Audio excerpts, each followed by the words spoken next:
assez tabou. Quand peut-on parler de viol au sein d'un couple ? Alors, le viol au sein d'un couple, c'est toute violence et obtention d'un rapport sexuel sans le consentement de l'autre. Et c'est vrai que c'est tabou parce qu'en général, c'est pas ce qui est mis en avant. Le viol, c'est plutôt, ça se passe dans un contexte de violence dans le couple, physique, verbal, de tension. Il y a comme ça, comme une empreinte sur la personne qui est violentée. Le plus souvent, quand même, c'est les femmes qui sont violées. Et par exemple, le professeur Henrion, qui s'occupe beaucoup de ça, dit qu'il y a plus de 40 000 femmes violées en France dans les couples. C'est quand même énorme. Et souvent, les femmes, finalement, ne mettent pas le viol en avant dans leur plainte parce que c'est un petit peu, elles acceptent presque cette violence pour qu'il y ait un peu plus de tranquillité, parfois pour préserver les enfants, pour que dans le couple ça aille un peu mieux.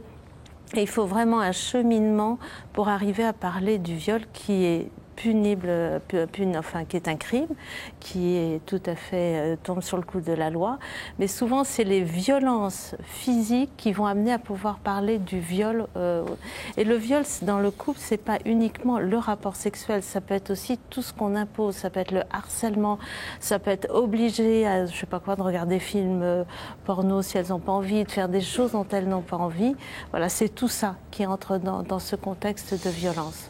Mon compagnon m'a parlé de médicaments pour 2P d'érection alors qu'il n'a pas de problème. Quels sont les risques ? Les risques, bon, je ne sais pas quel âge a ce compagnon. Voilà, il y a toujours des problèmes. En tout cas, il n'a pas de problème, quoi. Il cherche la super érection. Voilà, il n'a pas de problème d'érection, mais est-ce qu'il a d'autres problèmes de santé? Je ne sais pas. Je ne sais pas s'il a la cinquantaine, je ne sais pas. Voilà. Donc, il y a quand même toujours un petit peu des risques cardiaques quand même avec les traitements pour l'érection. Mais surtout, ça sert à quoi? De prendre des médicaments quand on n'a pas de problème d'érection. Ça rassure? Ça peut rassurer certains qui se disent comme ça, je suis sûr de ne pas avoir de panne.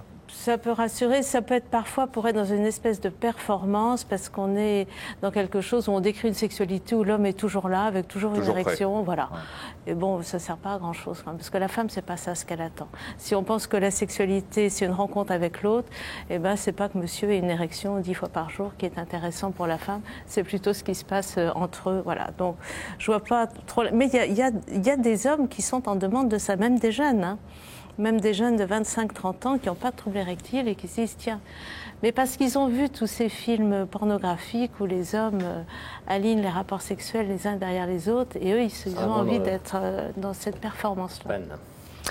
Est-ce que le liquide qui sort du sexe avant l'éjaculation contient des spermatozoïdes? Très vite.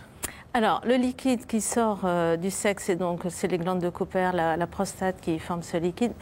Au tout début, il ne doit pas y avoir de spermatozoïdes puisque les spermatozoïdes viennent des testicules. Sauf que quand il y a un deuxième rapport, il reste des spermatozoïdes. Il peut y en avoir à ce moment-là qui soient amenés par ce liquide séminal, donc prudence. Et puis il y a le VIH. Et il y a le VIH. VIH, bien sûr, le virus du sida qui est dans ce liquide. Oui, absolument. Merci à tous les deux. Place aux 7 minutes pour une vie. On repart dans le Morvan.